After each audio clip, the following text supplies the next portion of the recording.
Hey. So, what is true? What is true? I'm doing this video to respond to some people that I communicate with, and also I've been thinking about this for a while. That I would like to actually share a little bit of kind of yoga philosophy, or it's not really important that it's yoga philosophy, but it is present in the yoga philosophy. So, in a way, because I am a yoga practitioner, yoga teacher, I could also share that perspective to topics that are not very yogic topics, like conspiracies and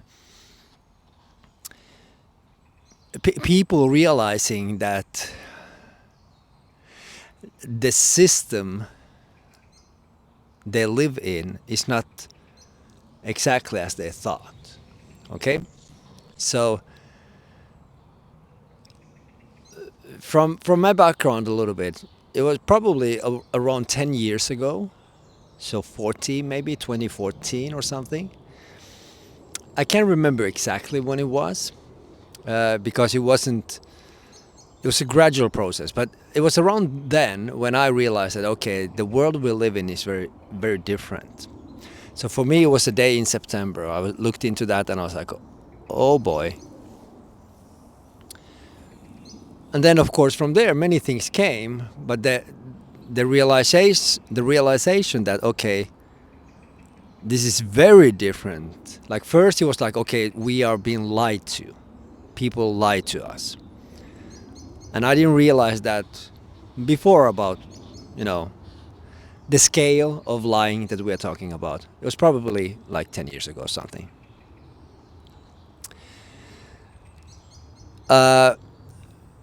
But I have been interested about topics that are somehow related to truth, what is true and what is untrue, since 2007.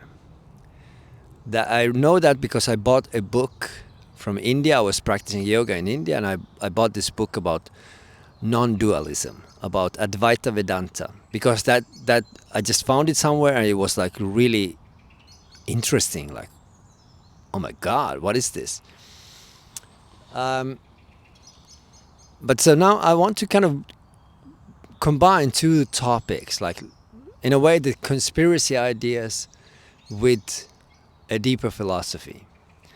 So when people start to see that, okay, we are being lied to, and then you go to the next one, the next one, the next one, you start to see these so many different things that that are false, that are not true. And you can't understand how some people can still believe that and all that. When you look at something, you're like, can't you see this is obviously not true? But the other people can't see that. The quote unquote normies, there are different terms like normies in the conspiracy circles. Normies, normies are asleep. They are hypnotized.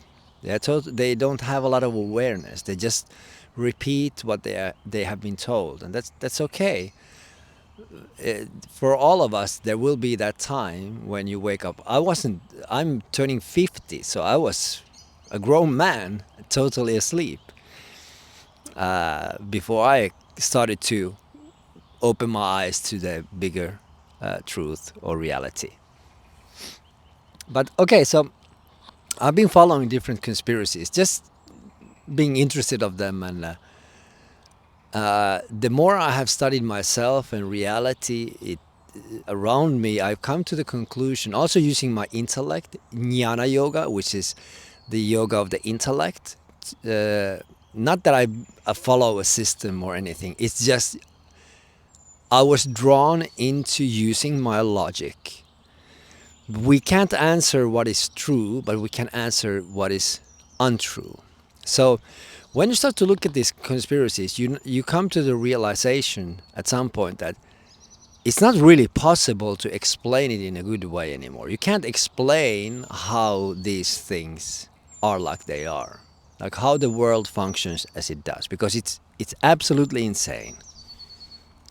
So then eventually you might come to the conclusion there must be a different explanation, and there is.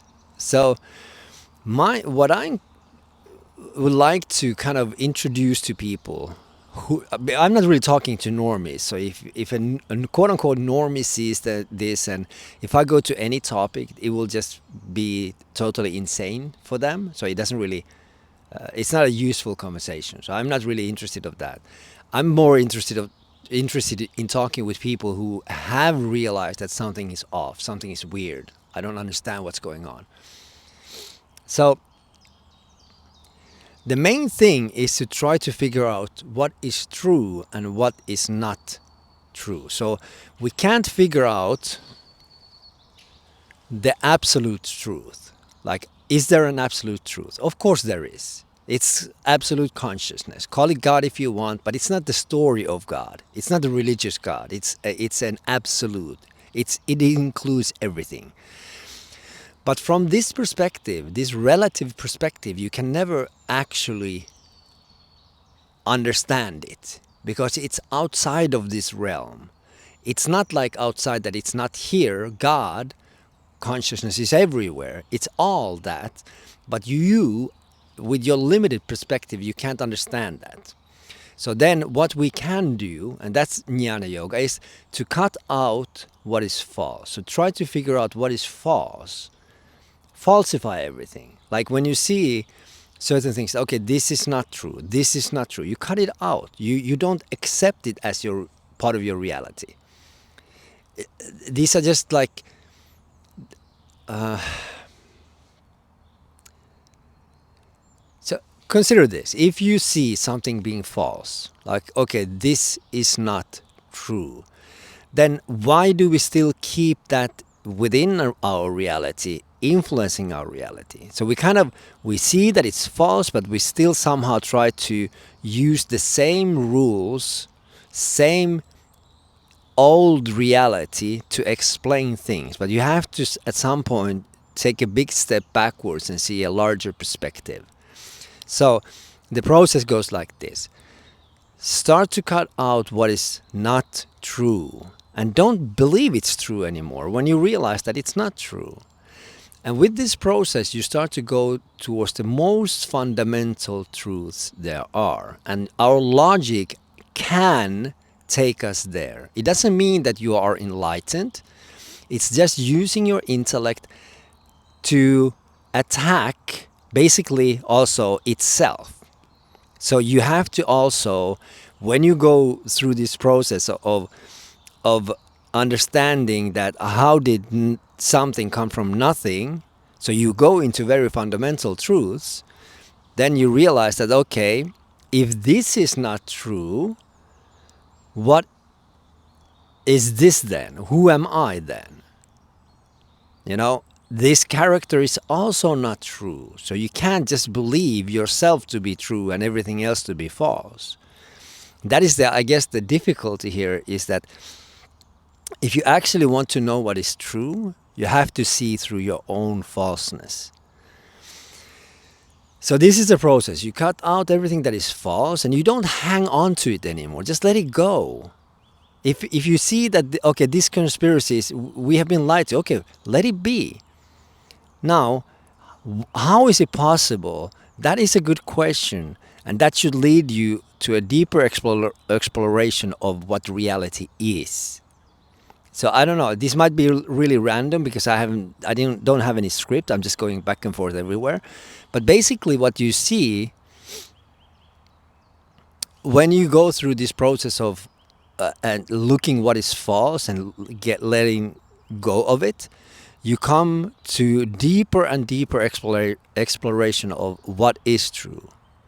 And then, yes, the question is, how did something come from nothing, for instance? And when you do ask that question, or if you do ask the question, who am I? Not the character of me, but the fundamental aspect of me. So not the story, not the labels, but who am I? In a very fundamental level. When I say I am, it's the isness. This is I am something. Not something as the dude, but I am I'm isness. I just am. I know I am. That's the only thing I know. So eventually you will come to this conclusion that, okay, everything I see outside of myself is not true. It's a real experience, of course. I have this experience just as you, just as everyone else has. But I don't believe this to be true. I believe this to be a dream world of some sort. I don't have the explanation of it, but I have some ideas about it. But it must be so. It's just that my logic takes me there. So then when we look at these conspiracies and who are they? There are no they. This is what I'm trying to kind of bring to the table here into this discussion. I'm not trying to attack you who study whatever you study. But probably people are still studying the moon landing. And then now when the sun the eclipse was in US, and as I'm now on TikTok as well, then it's like you can see you can see so many things like Jesus is coming, or demons are coming, or the 3 days of darkness, or well, it's not dark. So I guess it, but then even if it's not dark, then they have a different explanation why it actually is dark. But then there's a sun simulator giving us. There might be a more simple explanation, and the more simple explanation is that the foundation that you have to explore this reality around you, that foundation is not really the foundation. Your foundation is a story, so you are actually studying a dream, not understanding the dream. You think that you will find something there that is actual, and it will work in a actual, like, physical way, and this is how things work. But this is not the case. So Jesus coming, the 3 days of darkness and all that, this is part of a story that you believe in. So what I'm trying to explain here or share here, I'm not trying to teach you anything. I'm not trying to be better than you or anything like that. I'm just sharing a different perspective, and that is you don't need any beliefs. I believe actually nothing. In a sense that I don't rely on some story to explain everything that I experience, but I rely on pure logic. So I'm not even basing my ideas now to my intuition. Of course, that plays also a role in our study of reality around us, but I don't need that, because I can just use my logic to falsify, if that's the right way to say it. To falsify, meaning to make something false. I see this is false, so I don't take this as true, so I just need to get rid of that. If it's a religious story, if it's a scientific story, it's all a story based on the wrong foundation. Maybe like in religion, there are more fundamental levels how we can interpret things. But if you interpret it literally, and it's based on a story that is not really, if you look at it, logical, then it is a story. There is deeper truth there, and you can dig and find it, but it requires an open mind. It requires critical thinking, and I don't know, I'm not trying to influence any of you, really. Like, I know that's not going to happen, but maybe some people hear this and they're like, yeah, I understand. I kind of sense what you're saying, and maybe it's useful for someone. I don't know. I'm also teaching yoga, and I'm educating yoga teachers. So I would actually love these teachers to also have a larger perspective, because we do need to have larger perspectives if we want to understand what's going on and how The yoga practices can help us. What is the meaning of yoga and how we can help other people through that?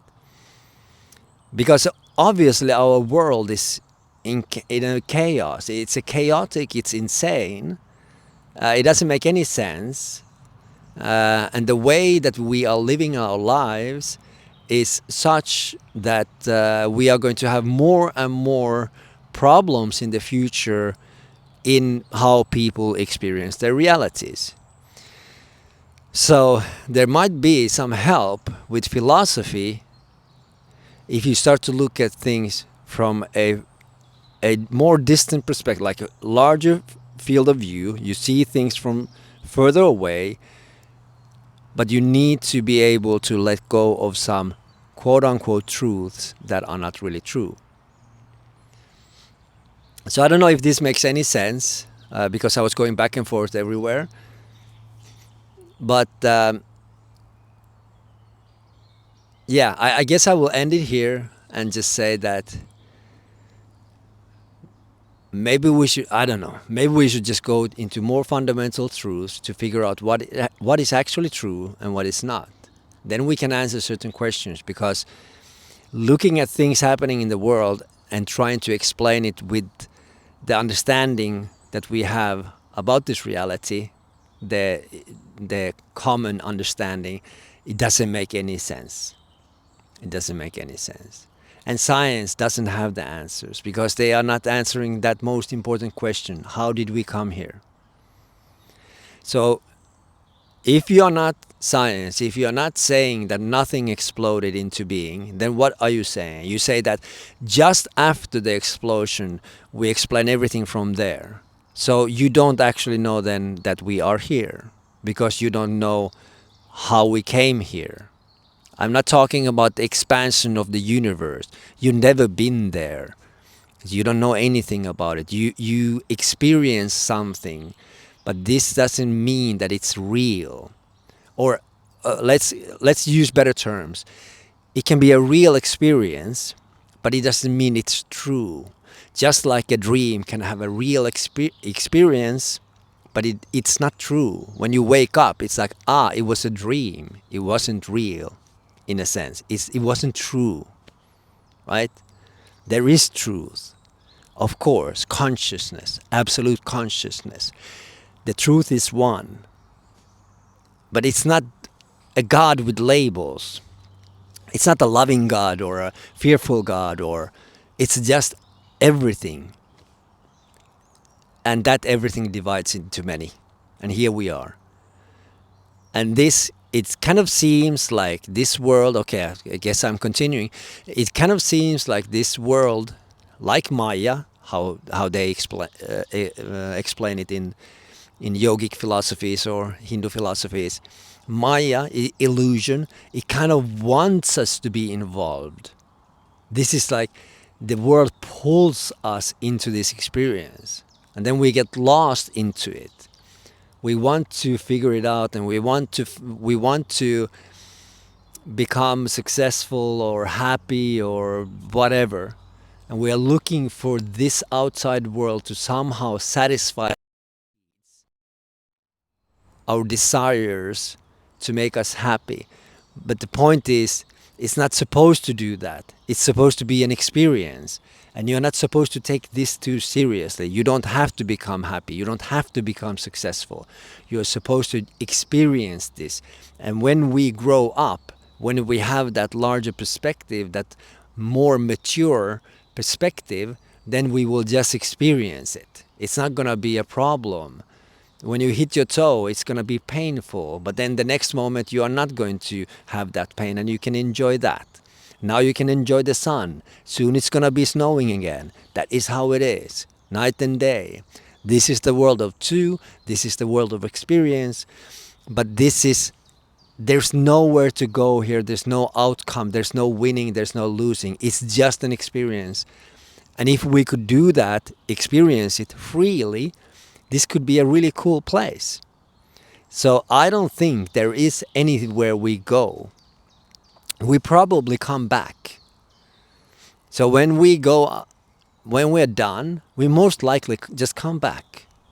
Because this is what we are doing. We are experiencing ourselves. This is me. And when I say that, it's not like I am special. This is you. I am you. You are me. It is one I am. That's all. That is why I absolutely don't have any ideas of being better or worse than anyone else. There is no levels of being. It's just one. Some are just more asleep than others, but it's not better because we just one same thing. It's just a different aspect of you. So when you look at someone you don't like, it's just an aspect of you. It's just the same I am. Kind of expressing isness in a different way. I express isness this way. You express isness in that way. But we're all the same. So yeah, let's try to find more fundamental truths maybe, or understand at least the falseness, how far it goes, so that we can then start to explore this in a different way, understanding it doesn't matter what they do or this or that conspiracy, just forget it, have fun, laugh at it, and then just express yourself in this world. Be authentic, be you, live your life, live. This is for living. And then we die, and then we die. Die fully. Don't try to survive. This is not about surviving. You will not survive. This is about living and dying. Enjoy.